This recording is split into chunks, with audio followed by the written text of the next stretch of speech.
Hello, welcome to History Makers Training, June 2018.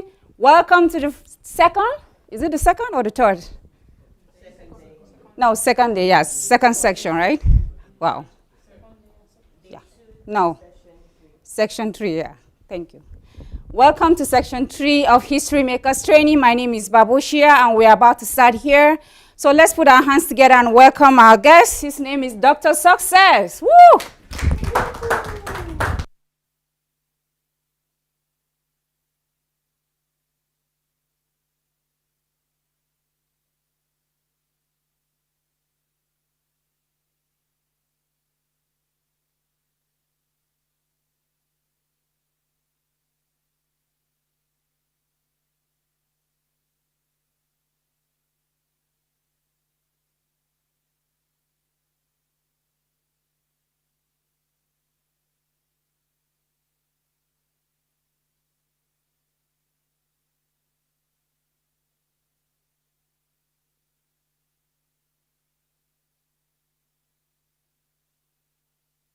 Contribution from many of us based on what we have learned so far.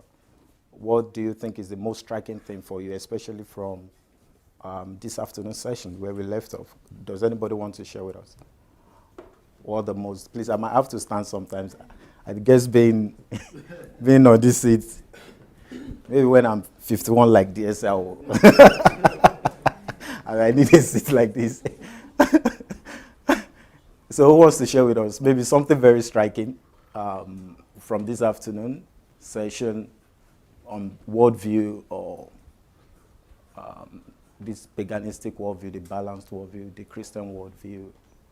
You want to share something very striking? I want us to be very interactive. Let's make it dynamic, please. If nobody's going to volunteer, then I have to call somebody, perhaps. No big deal. Oh, sure. So I was just saying, like, anybody who wants to share with us something very striking from this afternoon session with DSA. So something that was very special that, you know, was most striking for you. Okay. And, yes. Do we need to use the mic? Yes, you will use the microphone. Babusha, please, the second microphone. The other microphone. Okay. Yes.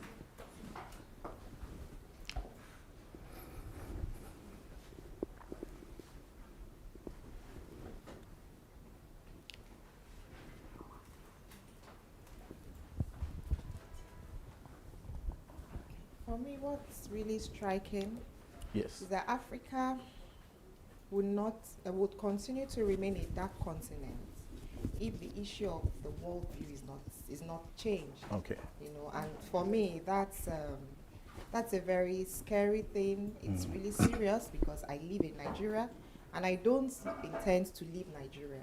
I'm an African, and I'll be in Africa. So for me, you know, it's so key that this is an issue that needs to be addressed speedily.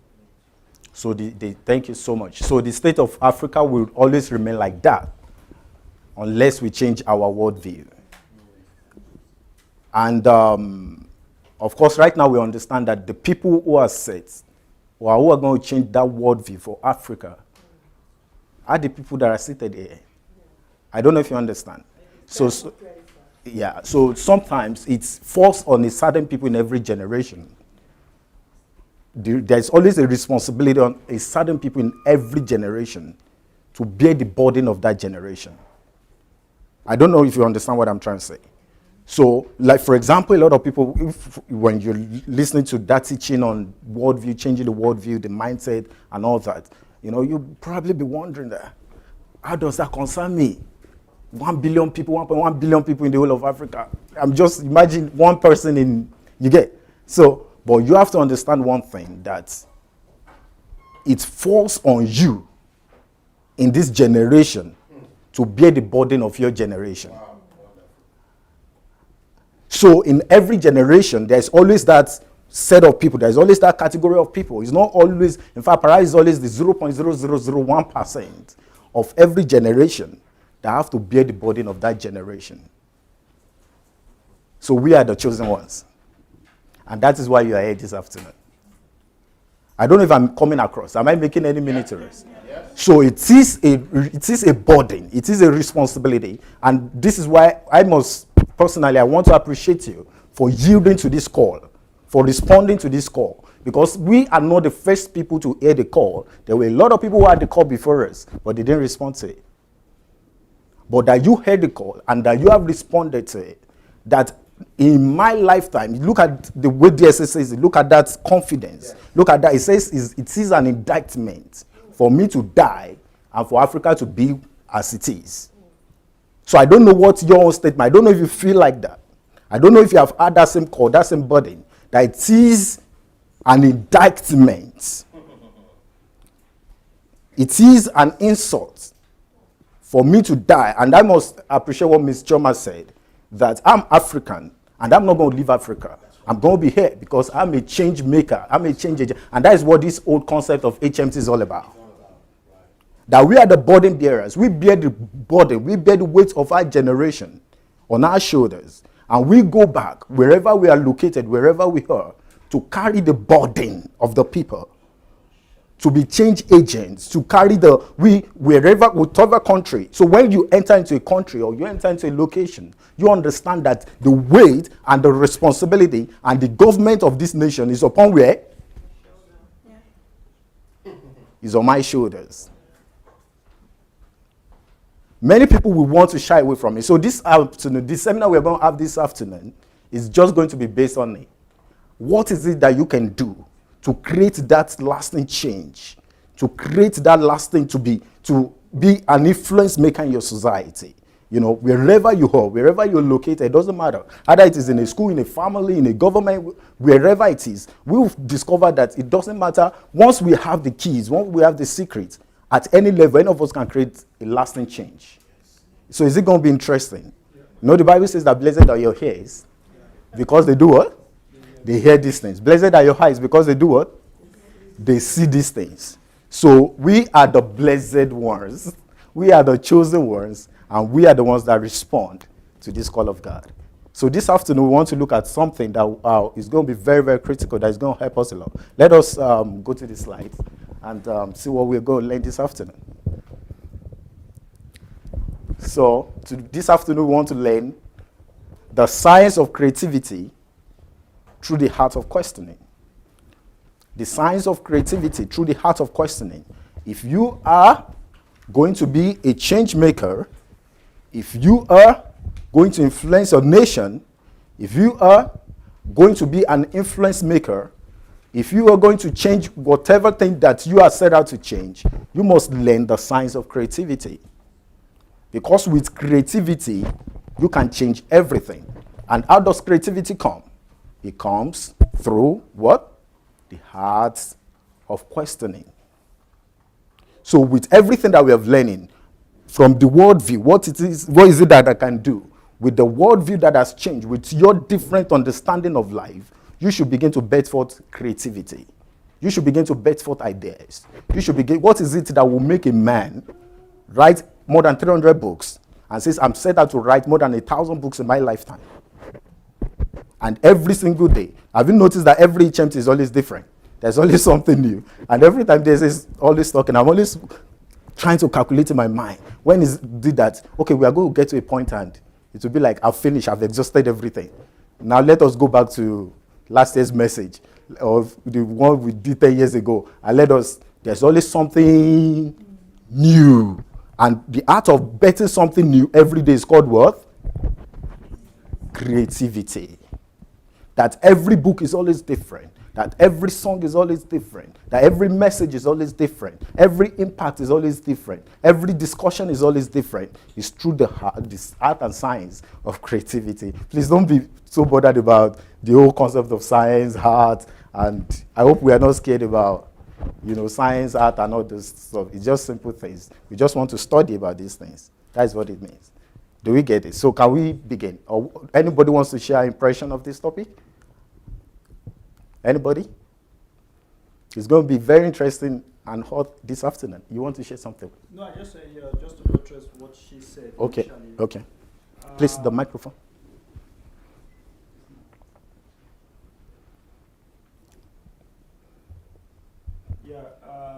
talking about a worldview. I would say two things. Maybe the second one is more of a question. Okay. The first one, we know that nature abhors vacuum. Vacuum. Now, everyone seated here, we already have a worldview, whether we like it or not. And most of us are coming from the worldview that has actually hindered us and limited us. Okay. We are coming from the same worldview that we are hoping to change. Mm. And like DSA said, just hearing the information is not just enough, because a worldview is not formed in a day. Yes. It's something that has become like, that has become part of you. So it will take time. So it's just something for us to know that before we rush out there Yes. and say you want to go and change a particular worldview, you need to be grounded in the worldview which you are going to present Yes. to Yes. them. So, and it's going to take a whole lot of work. And Yes. that's why, like I said, we shouldn't be shallow-minded. Just hear something, we think we know it, and Yeah. we begin to rush with it. Okay.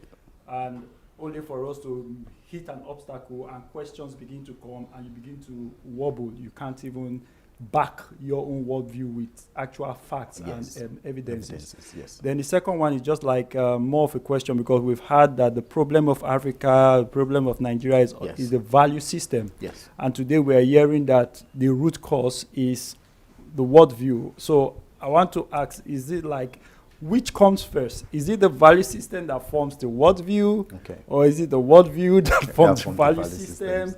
So we need Yes. like a kind of balance so that we know Okay, exactly. thank you so much. I think it's one of the questions that DSA definitely I know is going to address. And but you remember that diagram it showed to us when it showed the what, the how, and the why. You know, the why is always the anchor. It's always what is at the bedrock. Yes. So, for example, if I do something, let's say you place your phone on the seat, or before you come back, I've taken it. I stole your phone. You know, that is the what. That is the action. But you have to understand that that action came from where? My value system. There is a value system that is responsible, right? And then based on that, my value system actually comes from my understanding. You know, understanding is actually what bets everything.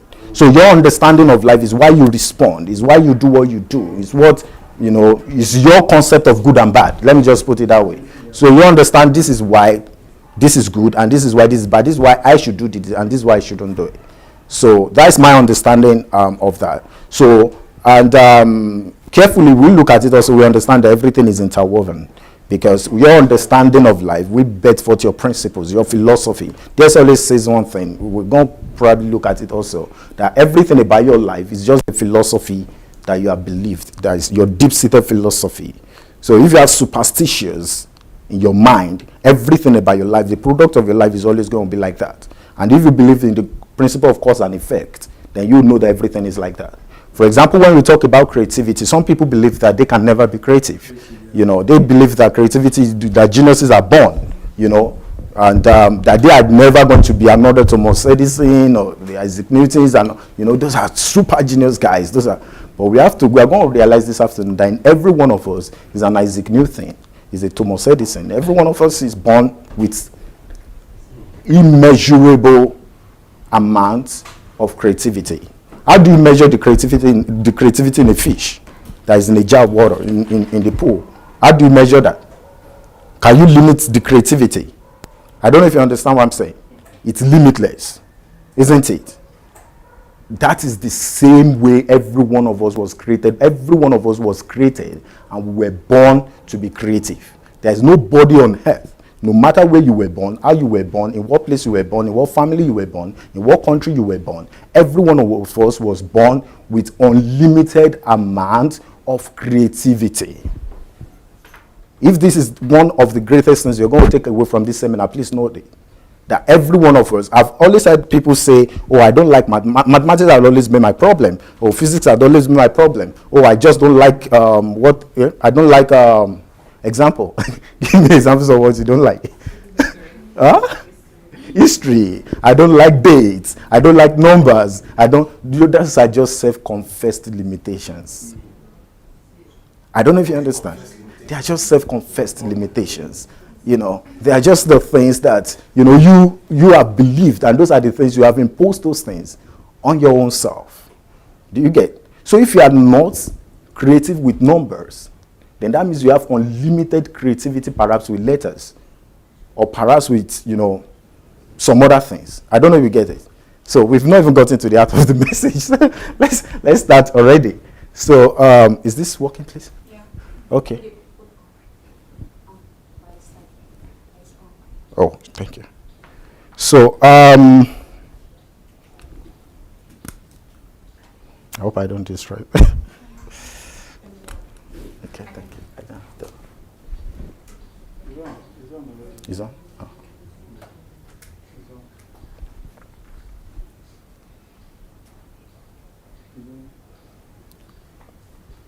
Thank you. So, are we ready? Yeah. Are we ready? Yeah. Okay. So, first, let me ask us that how many people here have their books they're working on? You have a book, or you have a song, or you have an invention. How many people? Let me see. Indicate, please. I wish I had it. I really want to listen to each of us, because this is very, very, very important, and this is what we are talking about. Because you are going to learn why all of these things are important to your life and to your destiny. A book, an invention, a song, an invention, a research, a project, you know, a major way you are contributing to this world. And that's what we're going to talk about. Oh my goodness. No, place where the USB is. Oh, thank you. Thank you. So, you can spend, my first point says that you can spend an entire lifetime to provide solution to only one question of life. Every significant person that we know in history today is significant, or we remember them because they were able to provide solution to a question of life. For example, I said Nelson Mandela. Whenever we mention the name Nelson Mandela, what do we remember? Apartheid, right? We remember the man who put an end to apartheid. Whenever we think of, let's say, Thomas Edison, what do we remember? The light bulb, right? He provided answer to the question of darkness, isn't it? Right? Whenever we remember the name, let's say Neil Armstrong, for example, Armstrong, what do we remember? The moon, right? Okay. Whenever we remember the name, who again?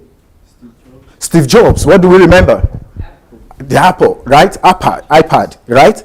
Okay, great. So usually, all of these people are significant. Why? Because through creativity, they were able to provide solution to a question of life. So sometimes, men lived just for what purpose? For a question of life. They were able to bring solution. So what majorly brings a man to prominence and to significance is simply because of what? Why? He's able to bring what? Solution. Why? To a question of life, right? I read somewhere, I don't know how true it is, that the day Thomas Edison died, every light bulb in the world was put off in honor of one man. Why? Because he brought solution to the question of darkness. When you mention some of these Nobel Prize winners, what do we remember about them? Right? They were able to bring solution to what? To a question of life. And that's why they are given the Nobel Prize, isn't it? Either for peace, or for science, or for literature, or whatever thing. What question of life will you bring an answer to?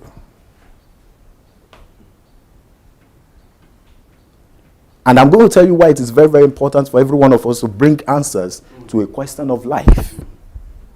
Do we really want to quickly get this? Why it is very, very urgent and important for every one of us to bring solution? Okay, interesting. DSA always tell us this way. It says something like, how many people remember their granddad? You know your granddad. You know him. Granddad. You know him, right? Okay, what of your great-granddad? That is just 4 generations ago, right? 3 or 4? 3 generations ago. So, do you know your great-granddad? Do you know what he looked like? his mind, his thoughts, his philosophy, his outlook on life? Nothing. What of your great-great-granddad? Just 4 generations, just four generations ago. Come on, maybe we are being bad children. Don't you think so? Maybe we are being, maybe you and I are really bad children that we don't even know who our some of us never even bothered who our granddad was. You didn't know them. So you mean as precious as those people were because we are their prodigy? No product. So that means they are just gone like that and they are forgotten. Is that what we are saying? Yeah. Really? You are the product of your I don't really want to believe what we are saying. I don't know if he did something significant, I would have known him. Brought him out there. I really want to think that we are all just being wicked, I think. That just 3 generations and the men are forgotten like that. We don't even want to remember that I came from somebody. They are the ones. Nobody ever sat down to draw the family tree and said, this is how my great-granddad looked like, and he was a great man. So they are just, immediately a man is placed in that box and placed in the ground like that. The only thing that will remain about your life will not be the houses you build. Do you know that it will be an embarrassment for me, no matter how big my dad's house is, to live in my father's house? And do you know that there are people who struggle through their life to build a house and they will say it's for my children? Right? But do you know that it will be an embarrassment? I've never in my life for one day thought that I'm going to leave my father's house. Far be, right? There are people who live all their life trying to buy cars. How many people hope to inherit their father's car? All those, what do you call them? Toyota 504, what do you call this? 404 cars. How many people want to inherit all of those cars? Right? Do you care whether the kind of house that your great-granddad built? Who cares? So you mean that immediately a man is placed in that box and put in the ground and the soil and what do you call it? Soil is put on him? Everything about him is forgotten. The only thing that will be remembered is what question of life you brought an answer to. The reason why we continue to talk about Nelson Mandela 100 years, 200 years from now is because of what? The question of life. We talk about apartheid, we talk about Nelson Mandela, right? We talk about Martin Luther King, we talk about what? The emancipation of the black race, right? I don't know if you understand. So therefore, what's to live for, right, is not children, perhaps. If I'm treading on strange ground, please let me know, right? Because if you live for children, eventually those children are even going to forget you. Just as we are forgotten, right? So whatever that we have done to others will do unto us. So if we live for those children eventually, they are going to forget 4 generations from now. Trust me, none of us will be remembered. The only reason why you'll be remembered is the book on the shelf, or your invention, or your music. We remember Mozart today, right? Why? Because of music, isn't it? We remember Michelangelo today. Why? Because of his paintings. They are still with us, right? We remember even to Aristotle, to Plato, all of these guys. Why? Because their materials, their books are still what? With us, isn't it? We know what their thoughts are like. We know, in fact, sometimes we know how some of these guys look. The reason why I know Aristotle thousands of years ago, and I do not know my own great-granddad. Do you see the comparison? Do you see the difference? Thousands of years ago, a man lived, and I remember, I was not related to that man by any blood or DNA. And the people that are related, I carry their blood and their gene inside of me. I don't even know them. Why? Because of what? Products. So I put it here, I say, please, if you don't have your book here today, if your music is not here today, if your paintings are not here today, if your invention is not here today, if you have not brought answer to a question of life today, please make sure you don't die today.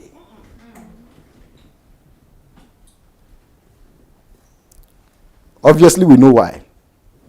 Because if you do,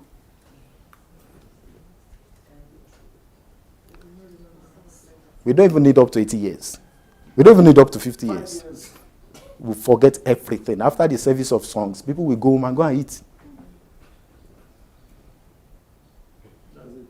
And that is it. I was really debating my mind whether to share this with us, but let me share. Let me try and be bold and share. It's an example. I'm sorry, but it's an example people don't always want to listen to, but let me just share. I'm a medical doctor. I studied in Ukraine, and by Ukrainian law, it's demanded that when a person dies, they have to always bring them to what we call a morbid anatomy, to a pathology laboratory, because they have to know the cause of death. So for every dead person, sorry that I hope it's convenient. I don't know, it's convenient, it's okay. So for for every dead person, they bring it to, and that class taught me more than so many things in life. Because twice every week I have to go to that laboratory, and we have to learn. Immediately people die from the ward, they bring them to the laboratory. You have to know the cause of death. So basically, you know what they do? Cut them open, break the head off, and take out the brain, because we have to take specimen from everybody and examine everything and all that. And you know what they do immediately after? We put nylon. I'm not joking. Sometimes you put, anything that can absorb some liquid, because a few hours after a man dies, the brain becomes water, liquidates. So you have to put foam, anything at all. So when the family comes and they are taking the body away, what are they taking away? That is what they go to put in the ground. The only thing that truly matters will be the books you write, the songs you sing, the paintings you have, and what else?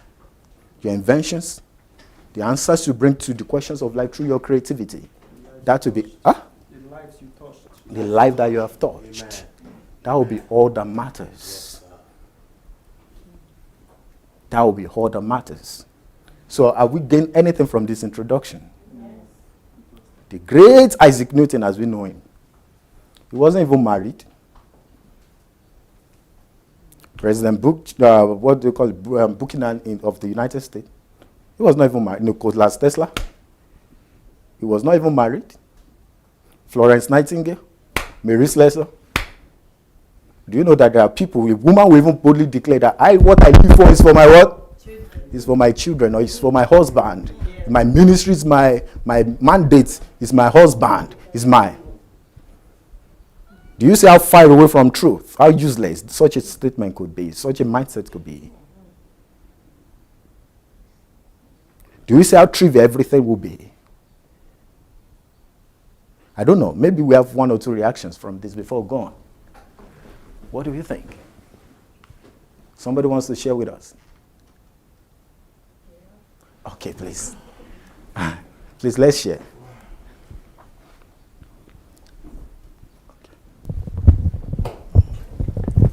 Yeah, the first point you gave got me thinking, took me back a lot.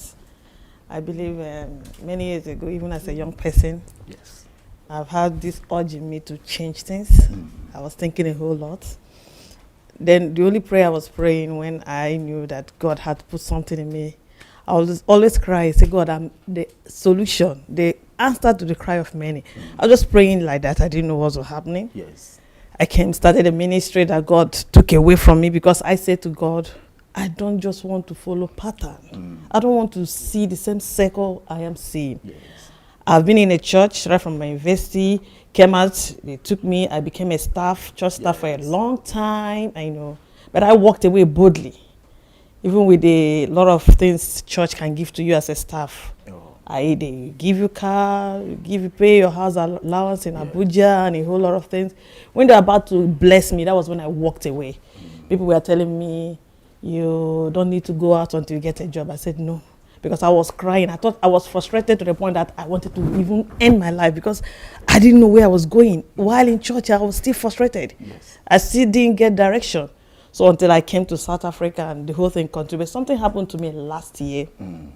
To answer to your question, even when I wrote that, you put Isaac Newton, Nelson Mandela, I put my own name there. That's what I just put. I was just showing my husband right now. I put my own name because I'm born for a solution. Yes. For 4 years, I would just be crying. At times in the dream, I would cry out because it's been in me. Burden. Yeah, burden. Not even when my mates were hungry to get married. I was not hungry to get married. They were wondering what's wrong with me. I thought I was crazy, you know, because until I got a book somebody gave to me, he said, I'm a prophet. I'm not crazy. Then that was when I now knew that I wasn't crazy in what I was doing. So but something happened to me last year. Last year I was almost gone. God, the only thing I asked God, because my mom lived for us. She was an evangelist. She moved around. Yes. We were 6, and at the verge, my father was doing well. At the verge of helping his own children, he became sick for 18 years. So this woman took up the challenge to make sure that we got to where everybody wanted to be. She lived her life for her children. At the end of the day, she died of heartbreak from the same children. You understand? Yes. Children you brought that they always taking. They don't care. Don't care. They- Yes. Yeah. That is even When in you one's train them lifetime. like that, Yes. she was there. She wants to give everything. She sold her wrapper. She sold her gold. She sold property. Now they couldn't give her anything. Now when her husband died, she thought, now I have my children. These children I've put myself into. They broke her heart. So I think I had that kind of heart, like my mom. I carry their body. My husband will tell me, if you die today, your brothers and sisters will still live. They don't even care see what is happening in South Africa. They're not even calling you to ask. Yes. Look at what is happening. They don't care. The only time they call is what they want from you. Or the one that is doing well out there will just tell me nothing. And I'll say, my sister said nothing. And I will be crying. I cry for everything. I cry for everybody. I say, God, what do I do?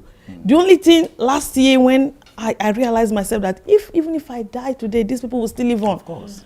One night, it was as if I was taking my last breath. The only thing I said to God, I said, God, give me a chance to live so I can make this history in life, this solution that I want to bring. Right. You know, you say something, don't die until. Because I have a lot of books I'm writing. I have so many things I want to do. I go out, I want to talk to youth. It's been my life. I said, God, even if I'm leaving, please let me help the next generation, even if I didn't enjoy my own generation. Wow. Yeah. Thank you so much for sharing. Thank you so much for sharing. So that was so powerful. That is very, very instructive. A lot of people, when they don't have children, they wail and they cry and they say, oh God. A lot of people, when they don't have husband, they wail and they cry and they say, oh God. When they have not built their house, they wail and they cry, God, God, God. They've not bought their car. I need a job. But the person that is truly miserable in life is not the one without children or without husband or without cars. It's the one that is without what? Product. Yes, please. I'm sorry. I'm sorry. Based on what my sister just said, I could remember sometime that I was in Peterborough and in the UK, and my mom introduced me to this pastor, and then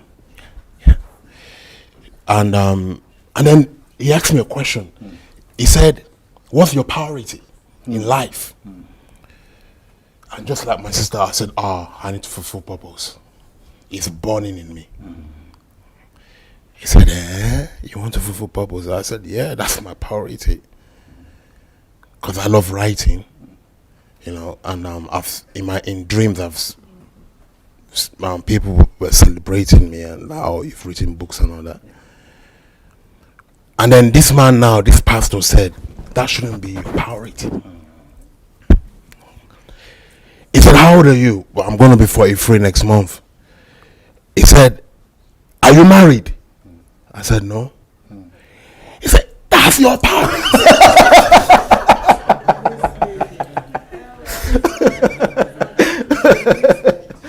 He said, that's your priority. I said, Then I said, enlighten me. He said, don't you know that purpose you want to fulfill, it is God that will bring that woman. When God bring the woman, then God will connect you with the woman, because you don't know, maybe it's that woman that God will use to pave way and you'll be able to fulfill your purpose. Jesus.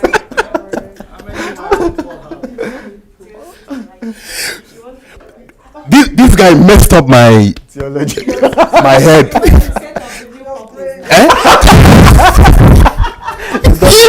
head.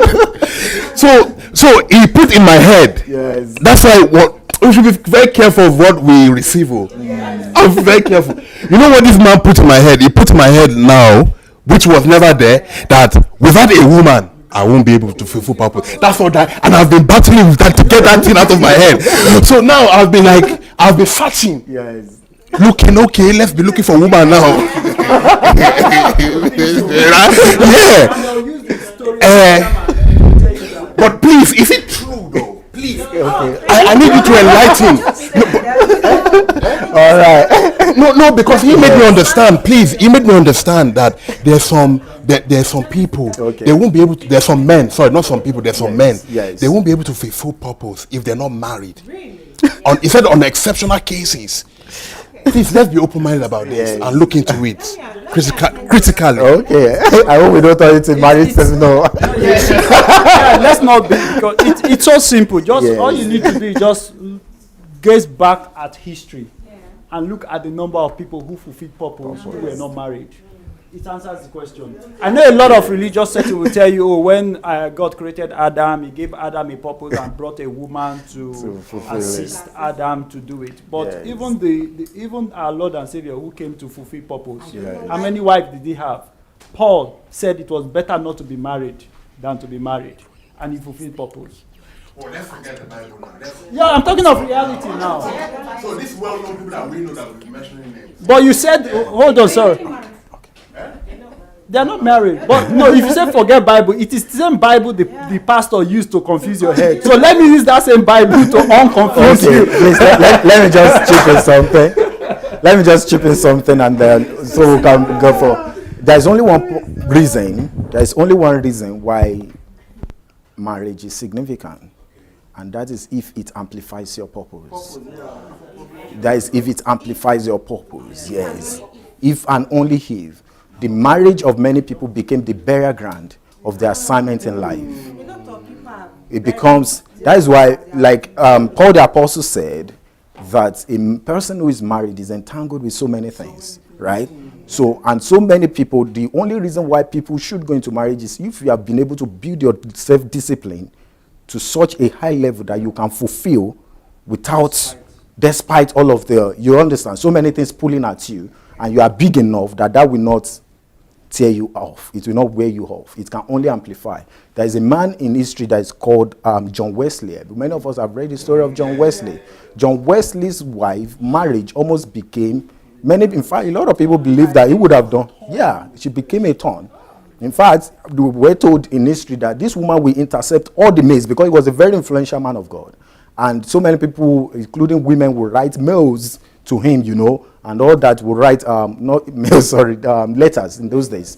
And she will intercept all the letters and respond all the female people that wrote to him that I know about your affair with my husband. Please don't ever, Sometimes the secretary suddenly opened the door in an hotel where he was lodging and found the wife pulling him by his long hair around the room,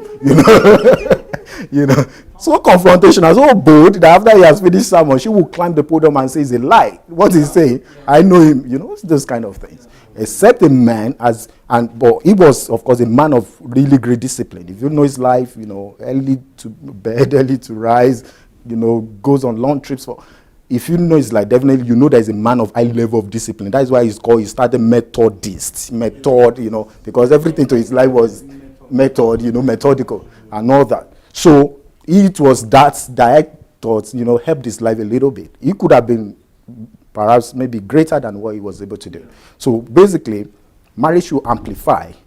But if it will not, it is better to be single and alone. So basically back to our creativity class. Welcome back. So it is very, very important that no one dies except you have your creative product. Do we understand this? Extremely important. It does not matter who that person is. Except you have your books, you have your inventions, you have the solutions, you have the answers. You are the answer to the cry of a lot of people. There are a lot of people that are wailing, oh God. Imagine what the world would be today without these light bulbs. Can you imagine that? Imagine what the world would be today without electricity from Michael Faraday. Imagine what life would be. But there were some people who brought answer to a question of life, and that is the reason why we remember them today. So the only reason why you'll be remembered years from now will not be the children you have, will not be the cars you have, will not be the houses you have built, will not be your job or whatever. Rather, it will be what? What question of life have you brought a solution to? Someone said to live in the heart you left behind is not to die. If you do not find a way to live in the heart that you left behind, you are dead, even if you are alive, even if you are still breathing. So can we go forward now? Right? We are still on page 1. God help us today. Please, control. So why should you be creative? Of course, we already said it. Unless you are creative, you will never be significant. We understand that. Do we all agree to this? That significance only comes through your creativity. Creativity is the tool with which you provide answer to questions, isn't it? With which you help solve the problem of humanity, all right? So the art of creativity is the art of thinking. So you should be creative, because whoever is not creative is actually not what? Is actually not thinking. Dogs don't write books. No. Right? Chickens, they don't write books. Right? So why should we be like dogs and chickens? They don't compose music. They don't make product. They don't solve problems. When a dog wakes up in the morning, what is his priority? Food, right? He doesn't bother about clothing. If he could bother about clothing, perhaps food and what? And shelter. Isn't it? Do you know that 99% of the world today, when they wake up, what is their priority? Food and what? And shelter. How is that different from a dog life? Immediately, job. What is the essence of the job? Just rent, shelter, and food. At the end of the month, rent. I'm okay. Thank God for January. Thank God for June. Who wakes up in the morning and says, I'm bothered about the problem of this problem of life. I want to solve it. You want to say something? All right. Do we get it? That should be the priority. That every day when we wake up, what should be the priority? I want to what? There's a project I'm working on. There's a research. There's something that drives me to go study, to go research, to go find out, to go implement, to go experiment, to go think, to do something, to meditate. That should be. Every day when Jesus Christ woke up, what was his priority? The souls of men, isn't it? Yeah. Went everywhere, doing good, helping humanity, right? And everything he did was, which day did he wake up and he says, Peter, how about the fish we caught? How are we selling that? Bro, how are we selling that? How much did we make? And all that. 10%. So whoever focuses your attention, like that man on the, like DSA said, the lesser, things of lesser value is actually your worst enemy. Because that is the man that does not want you to be remembered. Because that is the man that does not want you to be fulfilled. That is the reason why a lot of people at their end, when they're about to die, they just, man like Alexander the Great, who at the age of 28, he had conquered the world. By the time he was 30, he was leader of the modern world. The whole continent as we have them today was the discovery of the man Alexander the Great. Young man of 30 was, at the age of 32 when he was to die, he said, I conquered everything. I conquered the world. He said, I didn't conquer myself. The priority of life. Right? How are we going to bring solution to a question of life? What question of life are you going to remember? The first thing I said, sometimes you live your entire life trying to provide what? Solution to what? One question. Remember we said, we immediately mentioned Nelson Mandela, we remember what? Appetite. When it's, what is it that immediately we mention your name, what is it that we are going to remember you for? I don't know if you get it. That immediately your name is almost synonymous to that thing. It strikes a chord. Every time we mention it, it's like, synonyms. Are we coming? Are we building something? Are we getting an understanding? So the whole essence of this seminar is that everyone, immediately we finish from here, you are provoked. A seminar like this should take sleep off your eyes very quickly. Yeah. Should take food, food becomes like just to survive. So that we just don't. There's a story of a man, DSA always tell us again and again, the story of the man called George Washington Carver. A man who, through one product, provided over more than 300 inventions from peanuts, from just one product, and he delivered his entire country. In fact, his entire continent of Europe, because he was in America, but then later he was invited to Europe also to help. Delivered his entire country from economic hardship just with one product of peanut. And we are told that every day when he wakes up, he locks himself, goes into, sometimes on Monday, goes into his laboratory and begins to work and develop. And then usually on Fridays, when his employees, they've not seen him the whole week, they're wondering what is going on. This man has been indoors, perhaps he's already dead. So they break into the door and say, man, it's Friday. What are you going to do? It's like, I just came in here this morning. They say, no, today is Friday. You've been here since Monday. A man so dedicated to his work with such passion. What is going to be your obsession? What is going to be your desire? What is it that will be going to consume you? That's marriage, cars, houses, children. All of those things become secondary of lesser value. There's something I learned very quickly. Let me just share with us. That, because this was teaching us this, that everything is about perspective, right? It's about perspective. Remember that if you are in a airplane, right, and you are looking at houses, how would they look like? Small. Small, right? Very, very tiny, right? Is that the actual size of those buildings or not? It's just because of where you are what? Where you are. Your positioning, right? Do you know that there's a positioning of life that you are, and all those things will just be like dust? So somebody is celebrating. So there is a dimension that DSA is looking, perspective that is looking from, that somebody is celebrating 50,000, 100,000 seater, and all those things look like what? Paul the Apostle said, I count all of these things as what? As dung. They are nothing. We must invest our life in that which truly matters.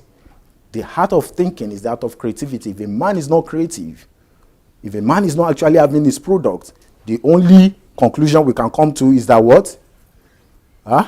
He's not thinking. He's not a thinking man. He's a man that is living like a cat and a fish or something. Right. Creativity is your inherent nature. Please let us not forget this point. Every one of us was born to be creative. There's a creativity in every human being. No matter who you are or how you were born, there's something that you can do. Sometimes, the reason why, we'll go to why people are not creative very shortly. The reason why people sometimes are not creative is because they find themselves in the wrong environment. It's just like a fish that is on ground. How creative can he be? A dog that is in water. How creative can he be? But if you want to see the creativity that is in a fish, put in what? In water, yeah? You see the dynamism, isn't it? Right? If you want to see how creative a dog can be, put it on ground, isn't it? Right? And see how creative it can be. So sometimes when we find ourselves in the wrong places, but that does not, the fact that a fish is on ground, does it cancel out the creativity that is in him? So all that we just need to do is to do what?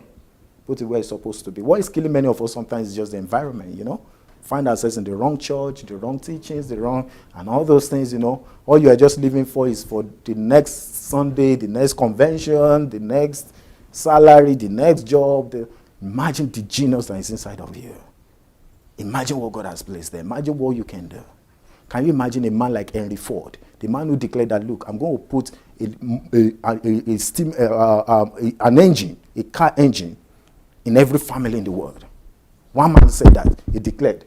He said, I'm going to place a car in every family in the world. Can you imagine Henry Ford going from place to place and begging for a job and say, please, I need a job. Give me a job. I don't know if you get what I'm trying to say. Sometimes a man that is created to be so creative, to be this answer to the problem of mankind, is going from place to place, begging for what? Job, peanut, just help me. somebody that has a whole clothing line inside of him or her, that can design clothes for the world, is just living for what? Let me see what Zara brought out today. Let me see what, which other one? Do you get what I'm trying to say? Because in every one of us is a genius, is a creative genius. Please note that very carefully. For some of us, is the problem of children. For some of us, is the problem of what? Education. For some of us, is whatever thing that it is, you know it is. From the day you were born till the day you die, this thing will never, the only thing you can do is ignore that call. But it will never leave you because it will always be there. It's never going to depart from you. It's always going to call on you. Every time you say you just cannot go by, and it will always beat on your heart. When you are 10, it was there. When you are 20, it was there. When you clock 40, that thing is still beating on your heart. Now you are 40, look, consider. When you are 70, it will always be there. Now you are 70, consider this thing. When you are 90, it will also, what? It will always be there. Except you respond to that thing, it will always beat on your heart. Do we get it? Can we go on, right? All right. So you were created for creative purposes. Of course, I said creativity allows you to dominate the earth, right? With your products, you can saturate the earth. You know, virtually in every home today, you have an iPad, isn't it? That is one man. Steve Jobs distributed himself virtually in every family of the world. Do you know that it is possible for us in every home to have your books? Do you know that it is possible to have your music in every home in the world? Do you know that it is possible to have your games, to have whatever invention? Virtually in every home of the world, you have what? Lights, isn't it? That is one man. Do you get? He's saturated the earth. He spread himself. And that is the kind of vision that we must have in this HMT. That it is possible for me to do what? There must be a part of Chris in every what? Family of the earth. I can place myself in all of these places, in every continent.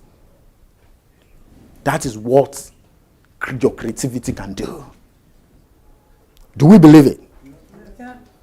Are we going to work on it? Yes. Are we going to pay the price for it? Yes. The price of such a thing. Remember I said that in every generation, destiny calls on a few people. And it is only a few people who will respond to it and say, yes, I answer to this call. I dedicate myself. I soak myself in it. Whatsoever price is going to take, I'm going to pay the price for it. But I'm never going to die a nameless person. I must leave my legacy in the sand of time. In my country, they always say that some people are like they say they are like a snake that glides upon the rock and never made a mark. You know, when a snake glides on a rock, how do you know that the snake was there?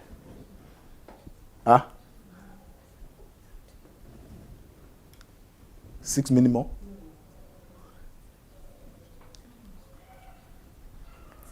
Okay. So, right, saturate yourself. Do we get this point? Yeah. Okay, you were created for creative purposes. You are being irresponsible every time that you are not creative. God placed Adam in the Garden of Eden to do what? To tend, isn't it? When it was time to name the animals, was it God that named the animals for it? It was Adam, right? So when he was naming all the names that we have today and all that, it was coming from just what? One man. So he had to, because it was inside of him, so he had to be creative. Isn't it? He had to be creative. Now, imagine that he was waiting on God and was saying, God, come and name the animals by yourself. God said, go and name the animal. He said, God, come and name it by yourself. That is irresponsibility, right? So we are being irresponsible whenever you are not creative. Each day that you wake up and you are not creating something, that day you were being irresponsible. Each day that you are not creating, that day you are being what? Irresponsible. Each day that you are not creating, that something is not coming forth from you, you are not being responsible. Please, control. I'm not so sure we'll be able to do everything, but we'll definitely make a point today. So, remember this point. I said you are permitted to suffer lack, to be poor, to be sick, until you become creative. God made the Garden of Eden, yeah? He placed trees, right? and everything. And perhaps Adam will always say, oh, Adam will always say, I don't have chair to sit. I have back pain. I don't have a place to lay my head. I don't bed and all that. How long will you continue to suffer like that? Huh? He will continue to suffer like that until it came into his mind that, look, there is a chair in this what? In the tree, and there is a bed for me in there. So until he became creative, his pain and lack continued. Am I making a point? Right. So a man is permitted to continue to suffer. He will continue to suffer until he becomes creative. Every lack, every problem in the world is a signal of what? Of creativity. That there is a creativity lacking somewhere. That something special can be bettered through creativity. Do we get it? Ralph Waldo Emerson said this, that the purpose of life is not to be happy. This is where a lot of people miss it. Right? It was Aristotle who said the purpose of life to be happy is to be happy. But Ralph Waldo Emerson said no. The purpose of life is not to be happy. He said the purpose of life is to be useful, to be honorable, to be compassionate, to have it make some difference that you have lived and you lived well. That is the purpose of life. We are not living to pursue happiness, but rather to be creative. Right? You were not born to just consume other people's products, other people's bread, to work in other people's jobs, read other people's books, use other people's inventions without betting your own products. So the fact that you are consuming other people's products means that you have to do what? Give us your own. It is not fair if you are using up other people's things and you are not giving us your own. And the bedrock of all civilization is what? Is creativity. What bets a civilization? What can transform a continent like Africa is our creative product, right? We won't be able to look at this video. It's a video actually, but we won't be able to look at it. You know, in there I put some of the names of the greatest inventors that ever lived. And the reason why we remember all of them, there will be none of them that will be remembered because they had 5 children, or 10 children, or I don't know, or married. Or there's nobody that made this list because he was married, or because, huh? It's like almost 10 minutes, so that's the approximate. We have 30 minutes. 30 minutes. Oh, okay, thank you. So, should we say, should we not say? Please, let's play a few minutes of the video.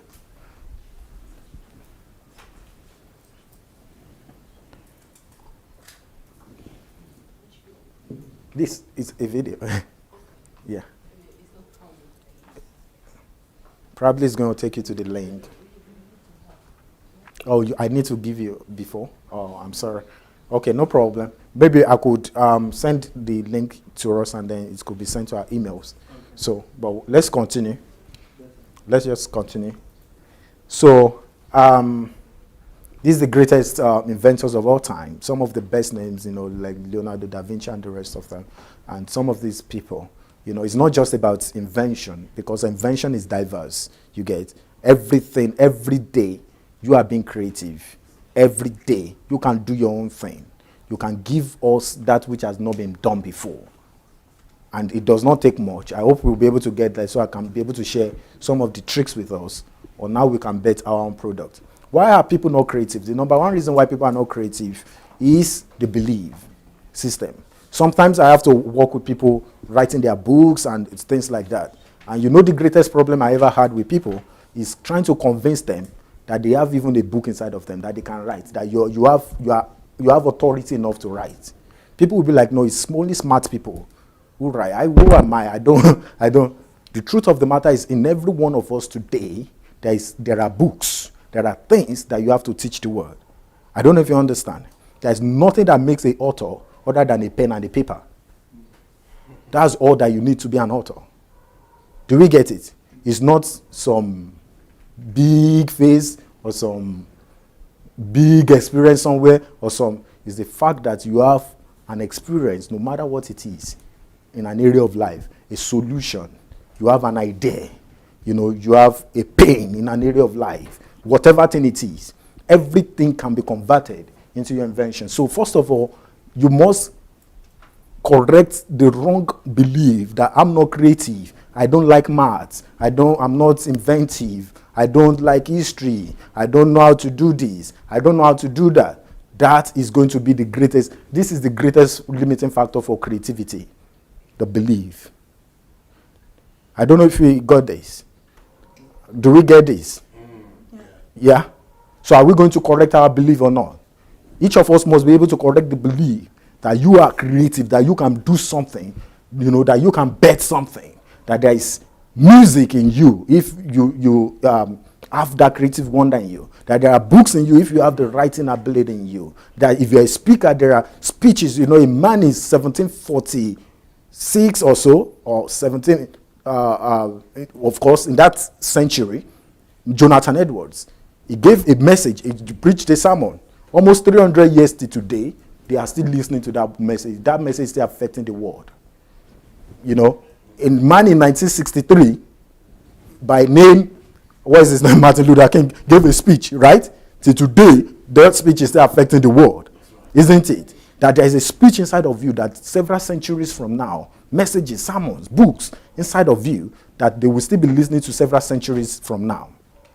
Do you agree with this? Because it's the greatest. If you are able to do this, if you are able to get this, honestly, it's over. So there must be that the way you establish yourself and you say, yes, I am what? I'm also capable. That me also can do it. If anybody has been able to do it, then I also can also do what? Can do it. That is, DSA beats this again and again into our heads. If it has ever been done by anybody in the world, you also can do it. If you can learn how that person was able to do, you also can do it.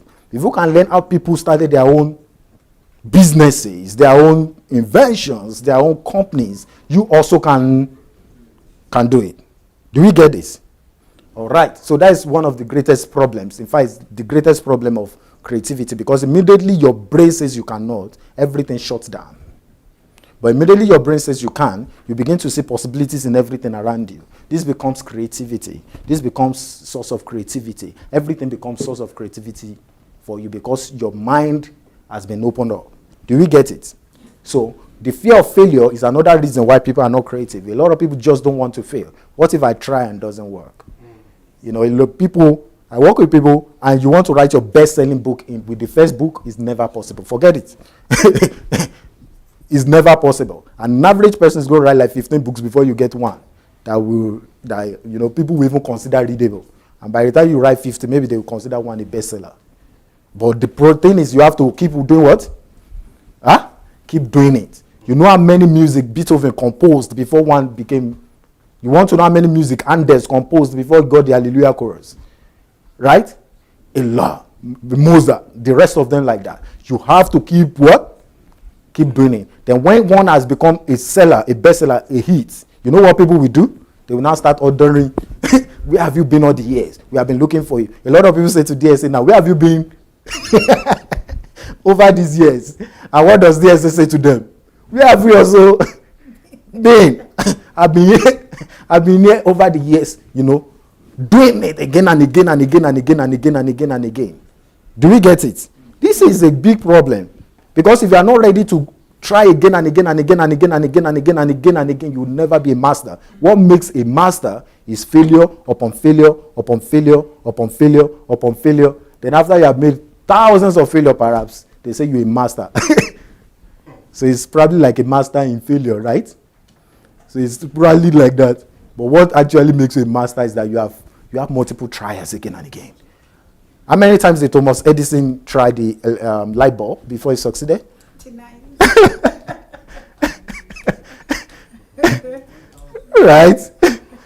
And every time he said, no, I just discovered how it can never be done. I just discovered a new way it can never be done. But you have to keep doing what? Doing it. Keep designing. Keep writing. Right? Keep writing. Let me tell you a little bit of my story about all of this writing and all that. I used to write from childhood, to be honest. But a lot of my manuscript ended up in the dustbin because I'll just read it and I'll be like, did I write this? I'm so dumb. And then I'll just fold it and so a lot of my manuscript just ended up like that no, nobody's ever going to read this, And then suddenly, you know, when I came on Facebook and I began to write my articles, and people are like, I love what you wrote. This is so amazing. Really? Okay, let me show you something else that I've written. And then show them, oh, this is so amazing. Ooh. If I had known all those years of creativity, I wouldn't have thrown them away. Are we getting something? Yeah. Everything is important. Each thing you design, each painting, each article, each book, each song, no matter how it sounds, you know, is always very, very what? Important. There was no master that was ever accepted at the first trial.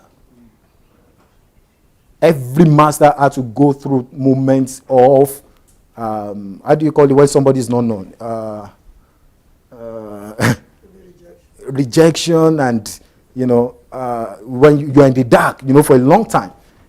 People have to go through that. You have to suffer that. You have to. It's not really a suffering. It's just, you know, that patience of walking in the dark, you know. Do we understand this? Again and again and again and again and again and again and again and again and again, and eventually. So this is one reason why a lot of people are not successful, fear of failure. Also, wrong environment. This is extremely important. You will never ever be creative when you are in the wrong environment. If you are struggling with the wrong job and all of that, and after you have gone home after 9 to 5, all you just do is what? Eat and sleep. And that is, and you are waiting for the next day. You will never ever be creative like that. If you have to do a job now, the best you can do is when you come back, then you have the moment of your destiny. And then you have to walk through the night to produce your own what? Work on your own product. That is the only way you will ever be delivered from life of servitude, you know. So I come back and I sit down and I have to study and I have to work and I have to, you know, that is the price to pay for greatness. So you can do it, but you also have to put in the work. You know, you have to put in the environment. You have to create that your own environment to do it. Then comfort, of course, is another reason why people are not creative. Some people are not creative because they don't want to challenge the status quo. You know, if I'm currently preparing for my PhD, I'm going to start my PhD soon, and one of the things they want you to do with PhD in your thesis, they want you to challenge the dogma. They want you to challenge the masters, the people that have been out there. So they will tell you, write a literature review, write what some of the experts in the field have said about this topic, and challenge them. Get into a professional debate and challenge them, basically. I don't know if you understand. So that is you ready to challenge the status quo. That is how you can do anything significant. You know, what they've said, it had always been like this. When I met DSA for the first time, it was just uprooting of the foundations I thought I had laid in my in my life. You know, just coming directly. It was just challenging virtually all of those things. Because he is a man that has trained himself to be ready to challenge the status quo with the power of the truth, wherever it is necessary. But many of us, we don't want to be wrong. We just want to be a good boy, you know, a good lady, and I'm just good, and, you know, I don't want to be in the bad light for anybody, you know, and, you know, they are the fathers, they are the professionals, they are the experts, they are the men of God. I have to finish now? Okay. So, and that is it. Be ready to challenge the status quo. Wow. So many things to Sister Ball.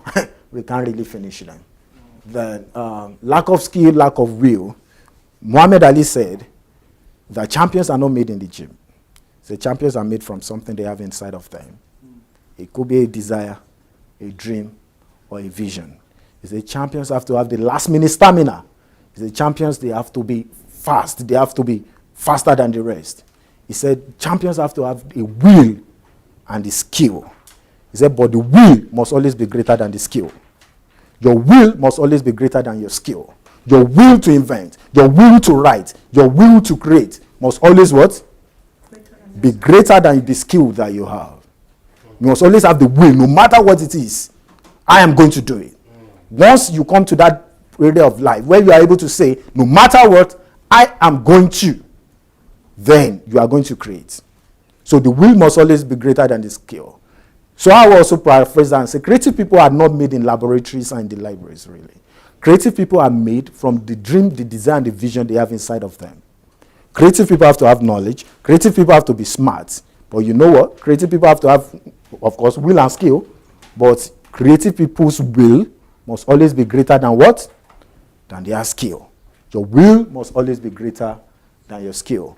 When you start little, don't fail to appreciate your little beginnings. Appreciate your little beginnings. The little things you do.